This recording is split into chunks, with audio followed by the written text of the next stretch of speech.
The Wellington Hospital is a tertiary referral center for surgical disorders of peripheral nerves, and is a unit that deals with nerve injuries, nerve tumors at 360 degrees.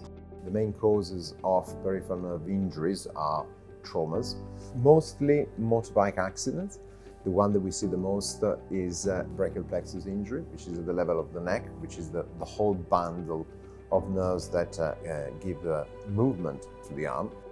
If you don't repair it immediately, then you need to take a graft. The graft means that you take another nerve from the body in order to bridge the gap between the good part of the nerve and the other good part of the nerve. Then there are nerve tumors. The common symptoms of a nerve problem can vary, but you need to go back to what a nerve does. And if you think about the nerve as a cable that connects the periphery and the brain and through the spine, you have communication that goes to the muscles and information that come from the muscles and the skin that go back to the brain. When a nerve is damaged, it can be damaged in different ways. A nerve could be crushed and still crushed underneath the scar.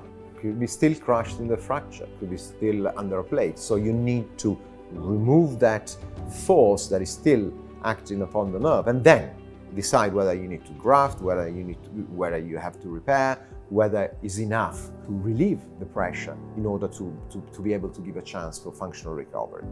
I started riding bikes when I was 6 years old, and I think I always had that buzz for racing, and following various motorsports. Speedway was one that took my eye, and obviously picked a few riders that I followed and became my heroes, and just wanted to be that person, wanted to do what they did. So I worked hard, and I was lucky enough to become a Speedway rider. Speedway's a dangerous sport. It's 4 riders going around an oval circuit at high speeds, and you know, we've got no brakes, fence circuit. A lot can happen in that 4 laps. The night of the crash, it was in my first race, and unfortunately I had missed the start, and I was trying to pass the guys in front of me. I just remember laying on the track afterwards, and I couldn't feel my arm initially, you know, and it was quite a worry. I assumed it was broken.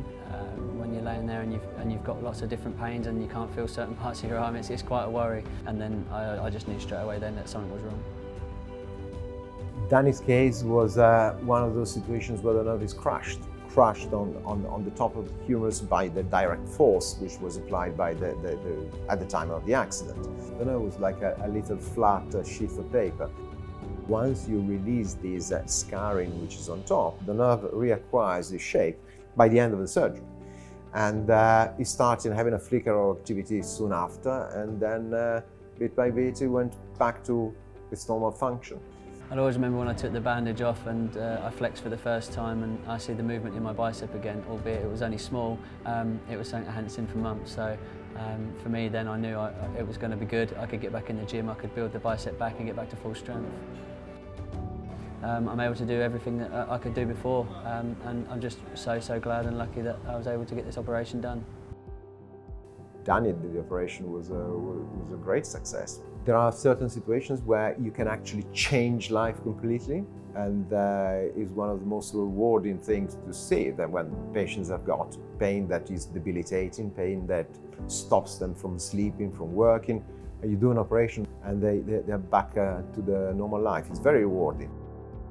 I think the strength actually of the unit here at the Wellington is not just confined to the Wellington. I operate at the list with obs and gynae.